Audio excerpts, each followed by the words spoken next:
the fundamental consideration in our pursuit of trade and investment, defense and security, conservation and climate action, research, development and innovation, as well as our work of designing a future that works for present generations and distant prosperity.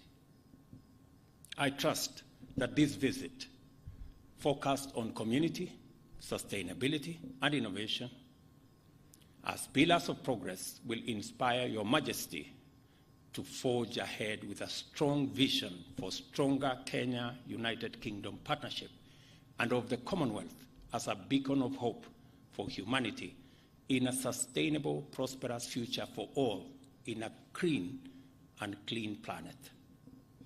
I wish you great success on this visit and much delight during your stay in Kenya. May your leadership inspire many to do their part in making our nations more prosperous and our planet more livable for humanity and all forms of life which share it with us. Ladies and gentlemen, I did inform His Majesty earlier that in Kenya there is a concept called kingpin, and there is a contest for kingpins around Kenya. Different regions have different kingpins. And there is a vicious contest for this kingpin position, which literally amounts to not so much.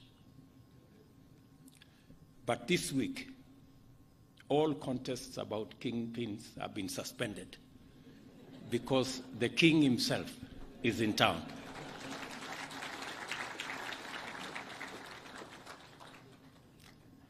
Let us drink to the long life and good health of His Majesty King Charles III and Her Majesty Queen Camilla, and to the enduring bonds of friendship and partnership for the shared prosperity of the people of our two great nations.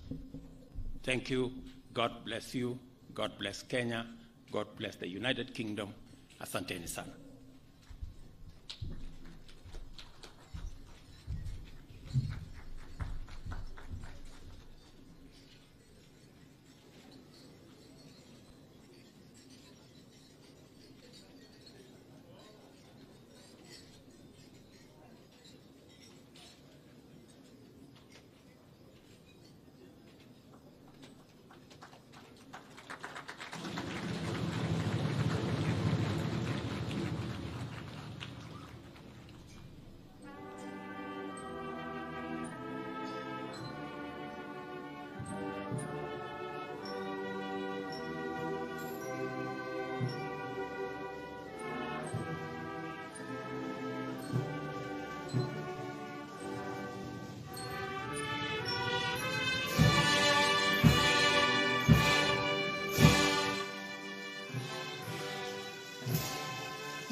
Ladies and gentlemen, let me take this opportunity now to request our guest, Your Majesty, welcome to make your statement. And we can take our seats. Thank you.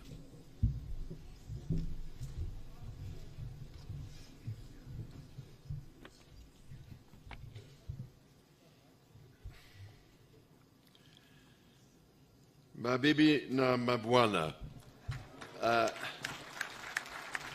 hamjambo, niaje, ni furaha yangu kuwa nanyi jioni ya leo. I cannot tell you what a great pleasure it is for my wife and I to be back in Kenya once again.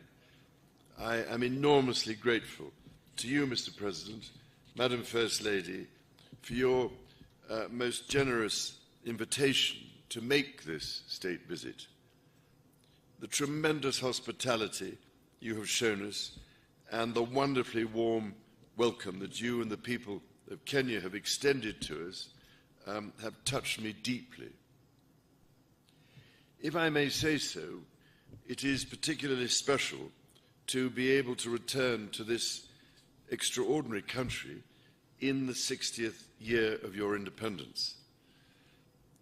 Today, Mr. President, you and I stood by the mighty Mugumo tree, which marks the spot where almost 60 years ago the Kenyan flag was first raised.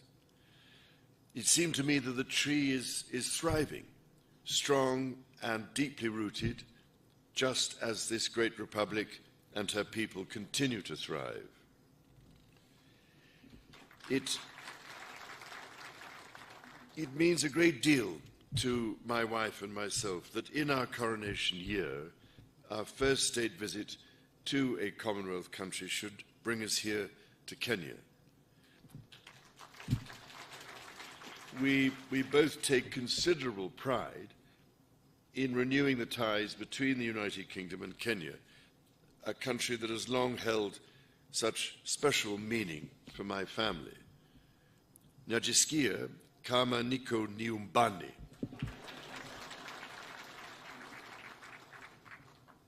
Now, it is well known, I think, that my dear mother, the late Queen, had a particular affection for Kenya and the Kenyan people.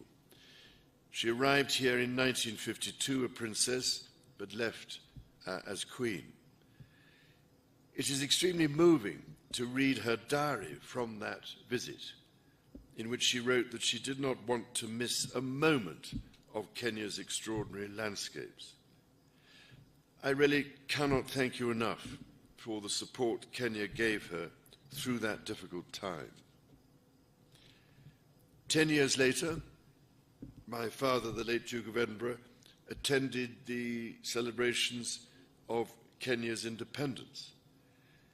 To mark the occasion, Her late Majesty wrote to President Jomo Kenyatta to convey her sincere hope that with God's guidance, Kenya would prosper and that her people would have peace and contentment in full measure.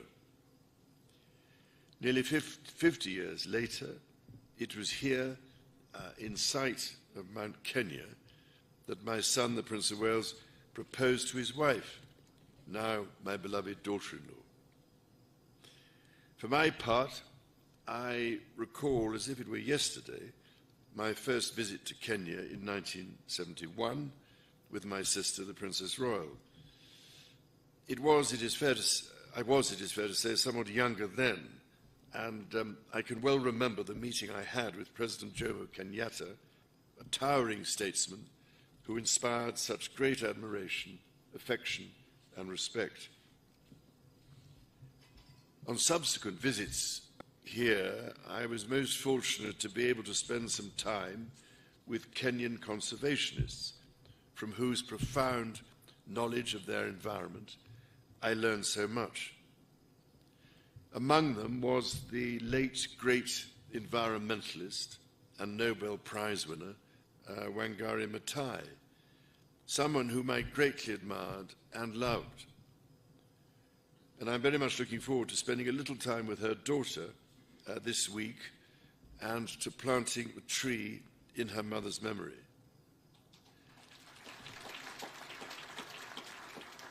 As Wangari Maathai said, when we plant trees, we plant the seeds of peace and seeds of hope. We also secure the future for our children. This is a sentiment that, as avid dendrophiles, lovers of trees, I know, Mr. President, that you and I share. Indeed, having been planting trees for most of my life, I thought I was doing rather well. But your ambition to plant 15 billion trees makes me look rather more critically at my own efforts. Ladies and gentlemen, my own and my family's special connections to Kenya are but one example of the myriad links between our two countries. The British people hold a deep affection for Kenya and visit in their tens and even hundreds of thousands every year. By the same token, I am delighted and proud that so many Kenyans choose to live, work and study in the United Kingdom. Before travelling here, my wife and I held a reception in London to celebrate the invaluable contribution of Kenyans and British Kenyans to almost every field of British life, from the arts to medicine to academia. I was as touched by their affection for the United Kingdom as I was immensely grateful for what each of them brings to my country. It is the intimacy of our shared history that has brought our people together. However, we must also acknowledge the most painful times of our long and complex relationship. The wrongdoings of the past are a cause of the greatest sorrow and the deepest regret. There were abhorrent and unjustifiable acts of violence committed against Kenyans as they waged, as you said at the United Nations, a painful struggle for independence and sovereignty.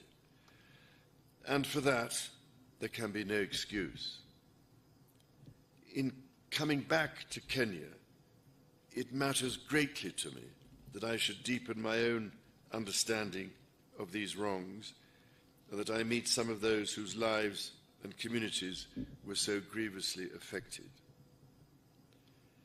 None of this can change the past, but by addressing our history with honesty and openness, we can perhaps demonstrate the strength of our friendship today. And in so doing, we can, I hope, continue to build an ever closer bond for the years ahead. As Jomo Kenyatta said, our children may learn about the heroes of the past. Our task is to make ourselves the architects of the future. Mr. President, in returning to Kenya, I have been struck by the many ways in which our country's relationship is now closer than ever.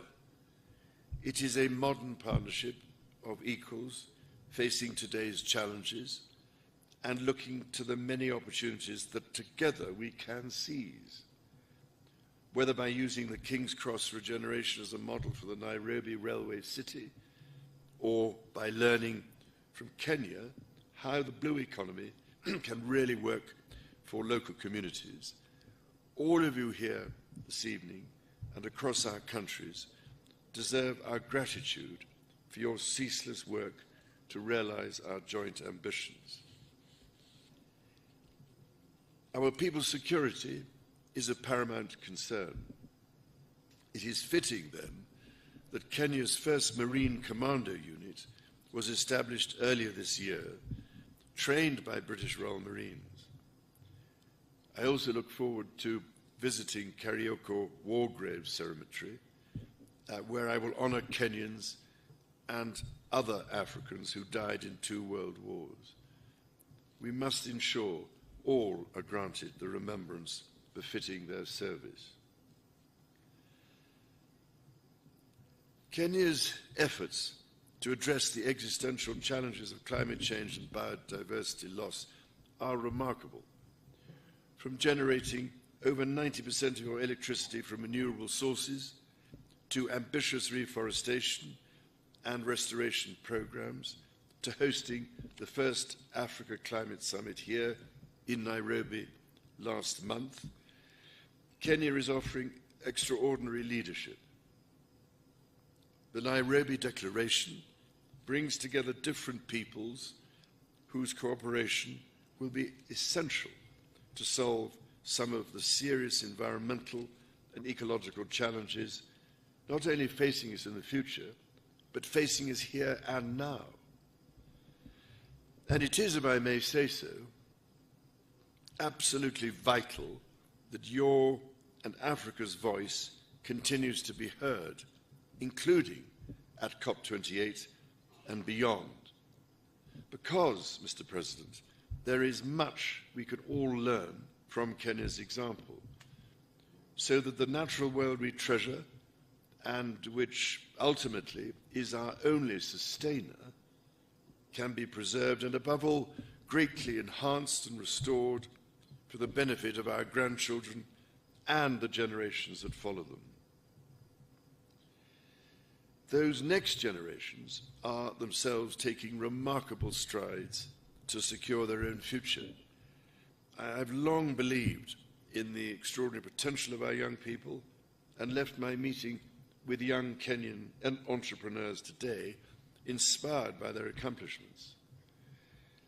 It gives me great pride, therefore, that the Prince's Trust, which I established very nearly 50 years ago to support young people, is now operating in Kenya, and that in 2021, Ekalali Susan from Turkana County became the first Kenyan winner of the Trust's Global Award for her entrepreneurial efforts to help lift her family out of poverty.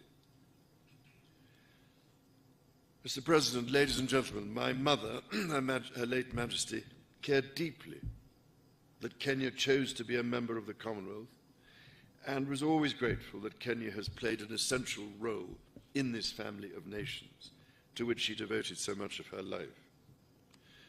On this, my first state visit to a Commonwealth country, I wish to reaffirm my own pledge to support the Commonwealth's bold vision for action and the values upon which it rests. That 1/3 of the world's population, united by peace, justice, tolerance, and mutual respect, should commit to protecting our environment and the most vulnerable in our societies. To this endeavor, Kenya makes a profound difference. It is here in Nairobi, for instance, that Kenya hosts the only United Nations headquarters in the Commonwealth, indeed in Africa and the Southern Hemisphere. In this, as in so much else, Kenya is helping to shape our world and forge our future.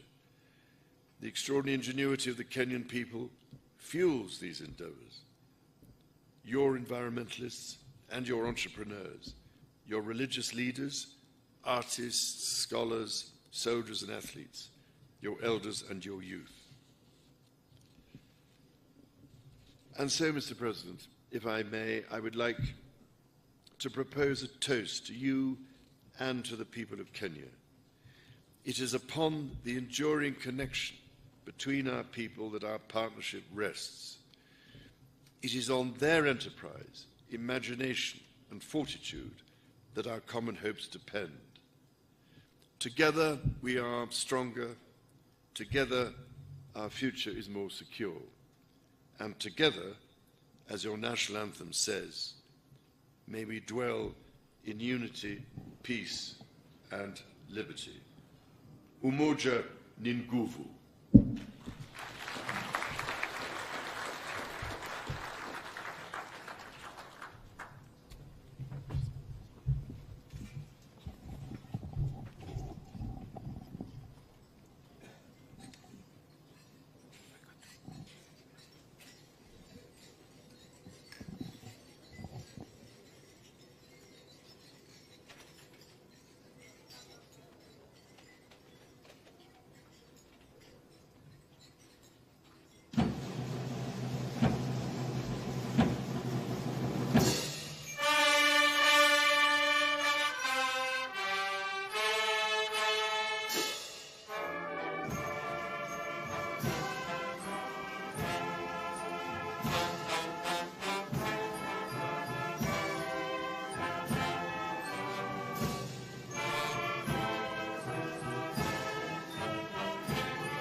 We may now take our seats, and we must commend His Majesty the King for one day's lesson. Your Kiswahili is impeccable.